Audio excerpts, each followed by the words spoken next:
Hai, gua Nafis dan ini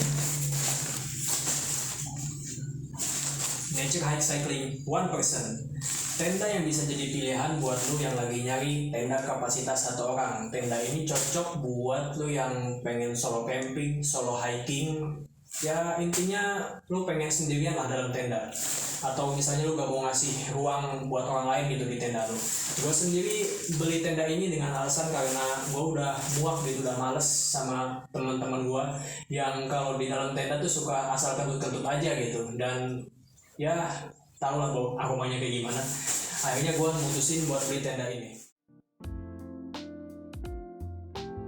Ya buat tenda ini variannya sendiri ada yang 20D dan 210T. Yang 20D itu kelebihannya daripada 210T tuh dia lebih ringan materialnya dan juga tingkat waterproofnya lebih tinggi, dan jelas harga yang 20D pasti lebih mahal.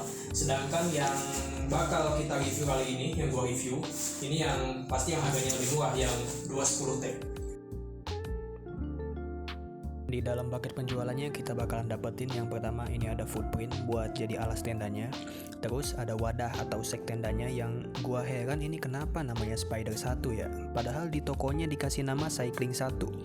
Di seknya juga ada hanging tag yang males lah kalau kita bacanya. Tapi yang cukup menarik ini tenda pakai buckle dari Duraflex yang sama kayak Sierra Design yang sebelumnya gua review. Kayaknya bagus sih buckle-nya ya. Terus ada tali webbing kecil plus buckle buat kompres packingan biar lebih padat. Terus ada outer layernya, dan karena ini tenda double layer udah pasti dapat innernya. Dan dapat pasak juga 6 biji bahan alloy standar lah ya, dan juga tali guideline. Dan yang terakhir dapat frame bahan alloy yang bisa dibilang oke lah buat tenda harga segini ya. Ya, gue sendiri baru nyoba tenda ini tuh bagus sekali ya. Cuma gue emang langsung notice beberapa poin plus dan poin minus dari tenda ini gitu. Kelebihan pertama lebih ke opini gue pribadi sih. Gue suka konstruksinya. Ya menurut gue kelihatan beda aja gitu daripada tenda umumnya.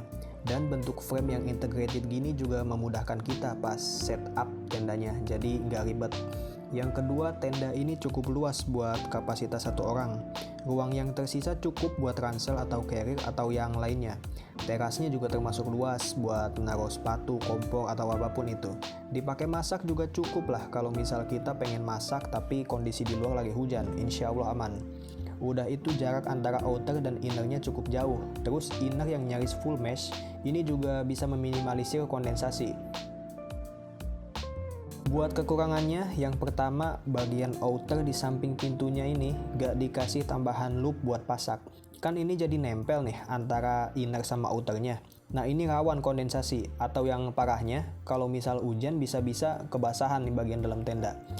Buat ngakalinya gue coba pasang penjepit flysheet buat ngasih jarak antara inner sama outer. Atau misal kalian mau pakai cara lain juga bisa, misal diganjel atau disangkutin ke apa gitu, itu bisa aja. Nah yang kedua, ruang buat kepala ini sempit. Ini kerasa banget kalau kita duduk di dalam tenda. Jadi kepala tuh ngegesek-gesek sama si innernya kalau kita gerak. Dan yang terakhir, inner full mesh juga jadi kekurangan juga nih. Kalau misal angin gede kerasa dingin karena anginnya masuk dari sela-sela bawah tenda dan langsung masuk ke jaring-jaring ini.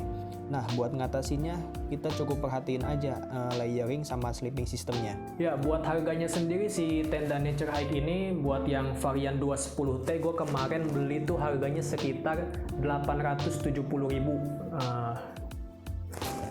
Itu lagi promo sih. Terus untuk yang 20D itu sekitar 1,1 juta lah, tepatnya 1.150.000 apa kalau nggak salah. Ya sekitaran segitulah.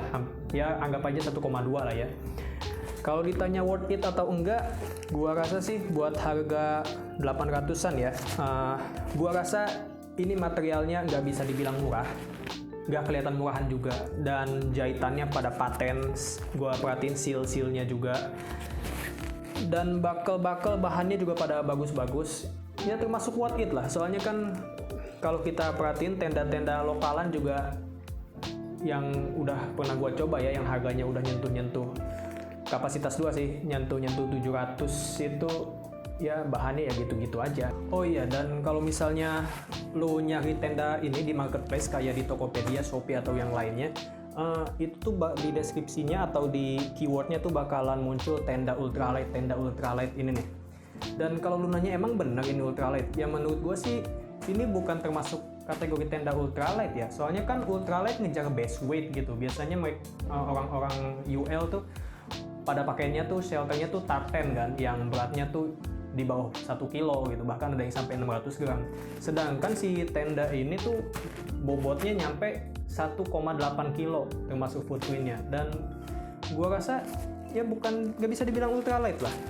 Misalnya mau ultralight ya gua rasa ya mending ambil tartan aja gitu sekalian. Sekian review tenda Nature Hike one person ini, cycling one person, atau ini namanya apa sih, Spider One. Gua nggak tahu sih nih kenapa namanya bisa beda. Kalau misal gua ada salah silahkan koreksi di kolom komentar. Kalau lu suka video ini like, kalau nggak suka dislike. Sampai ketemu di video gua selanjutnya. Nafis out.